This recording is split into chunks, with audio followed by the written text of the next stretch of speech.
Okay, kind of shifting the mess around a little bit, and probably you can't hear me as well because I'm not talking straight into the phone. But this essentially is, you know, I'll talk a little bit about the controls and why I set it up that way, although I kind of already explained that a little bit. Well, let's go to it. So, no volume because I didn't turn anything up. So first one is just the normal volume of the amp. A little bassy. Let's do that tilt control, which is all the way down, and turn it about, let's say, halfway. Still a little bassy, about the same. Up a little more. So we get a little treble. Ooh. I found the treble spot, which I like. I like trebly guitars, treble amps.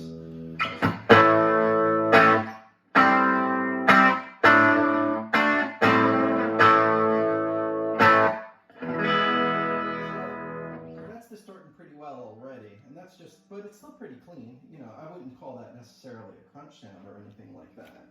Let's give it a little, like a touch of reverb. I don't go crazy on reverb, but that's probably enough for me.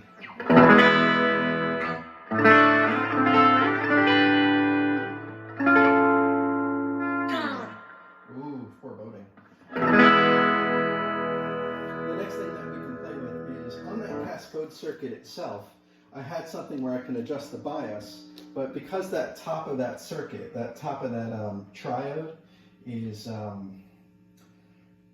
something called grid leap bias. It's not the typical way that you bias things, and part of it is an attachment to the ground. That attachment to the ground also has a capacitor, and that will kind of affect the compression. I read a book, and essentially they gave me one value, but they said, oh, if you add a bigger capacitor, you'll have more compression.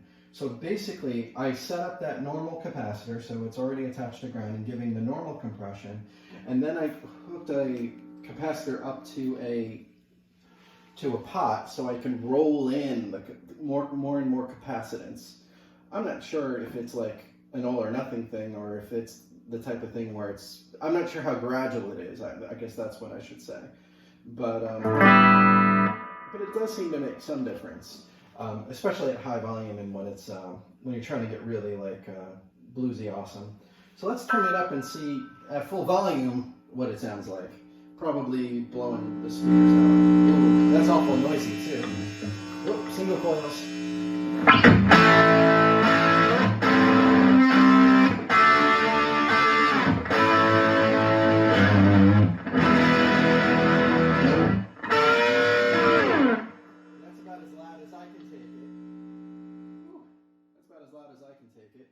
Of course, the wife and kids aren't home, so that's why I can blast it. But this is why, you know, I invented the yucky master volume switch. So much lower, much more reasonable if you're practicing. This probably is loud enough to play with the drummer. Also, depending upon what type of speaker that you're sending it through and all that other stuff. That's just like, I think it's like the bass tone tubby, either 25 watt or 35 watt 10-inch. But I like how they sound. So what I do is basically the yuckiness, I have to kind of feather, get a volume I like, and then turn it up until you get the distortion you want. Oh, that's much more better because I was probably getting a little speaker distortion too, cranking it up that loud, and I'm not sure how you feel about it, but I generally don't like speaker distortion.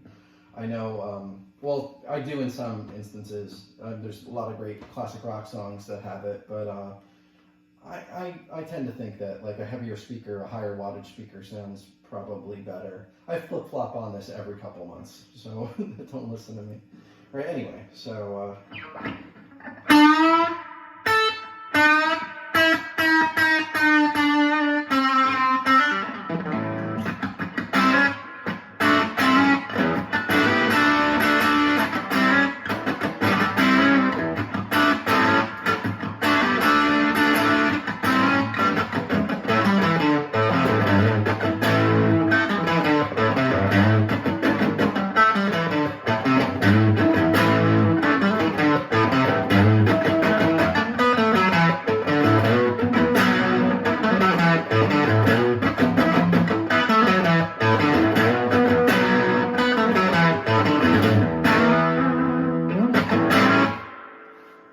so that kind of gives you that idea too. Also, you know, when I'm distorting this cascode, this is an AB push-pull amp. You know, you see that I have two 6v6s. I mean, it could have been parallel single-ended, but it is a push-pull AB amp when I'm pushing it through the speaker. But when I'm distorting it on this cascode, it's Class A. So it kind of gives you some of that Class A type of distortion with some of the noise handling stuff of the AB stuff. You still see it sounds a little buzzy, but that's also because, you know, more gain, more buzz, and also it's not in any type of enclosure, and I don't have metal tape underneath it or anything like that to kind of seal it off from some of the external forces. I got my Variac right next to it and all that other stuff as well. But yeah, so tell me what you think. If you have any questions or comments, you can leave them below. I'm probably not going to read them, be frank with you.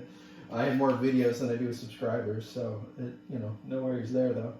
But yeah, all right, cool. All right, hope everyone has a great weekend and keep building.